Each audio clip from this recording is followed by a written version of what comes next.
y a quand même, si on se pose la même question qu'avec la génération, il y a quand même un petit problème.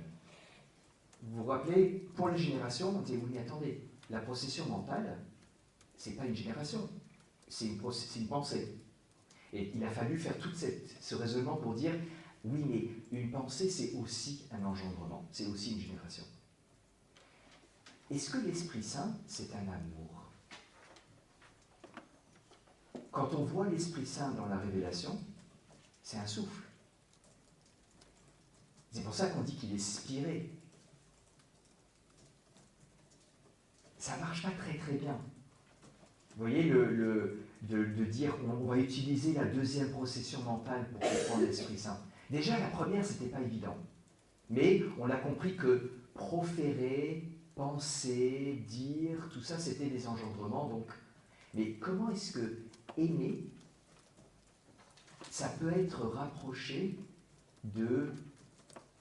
Bon, le problème en plus, c'est que le mot n'existe pas en français. Spirer ou souffler. Comment ça peut être rapproché de souffler? Ou comment souffler peut être rapproché de aimer? Alors, Thomas s'en sort un peu moins bien qu'avec la première génération, la première procession, mais il s'en sort en trouvant un point commun. D'après vous, bon, il ne se passe si évident que ça, si vous ne le trouvez pas, c'est pas que vous avez rien compris, mais est-ce qu'il y a un point commun entre le vent, le souffle et le désir, l'amour?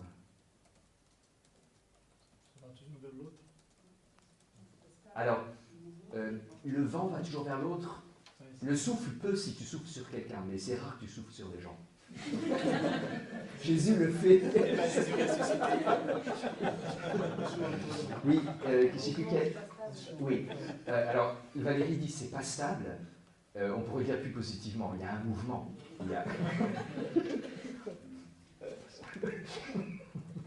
C'est dynamique. Ça bouge. Ça bouge.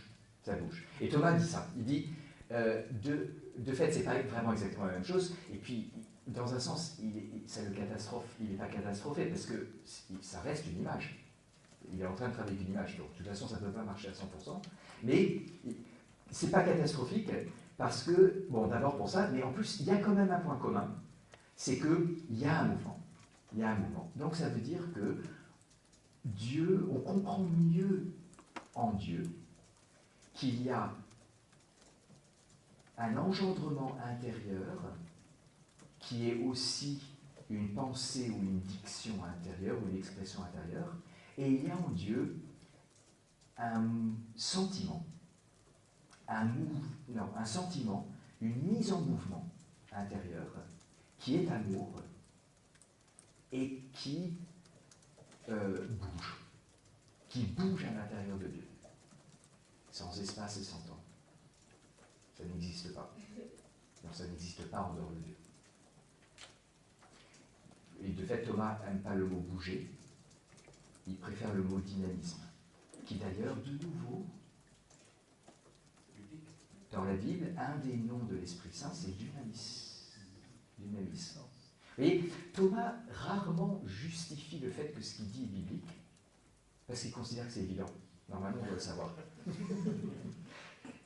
Du coup, on a l'impression qu'il fait une grosse construction philosophico-théologique, mais derrière, il est toujours bordé par des mots bibliques.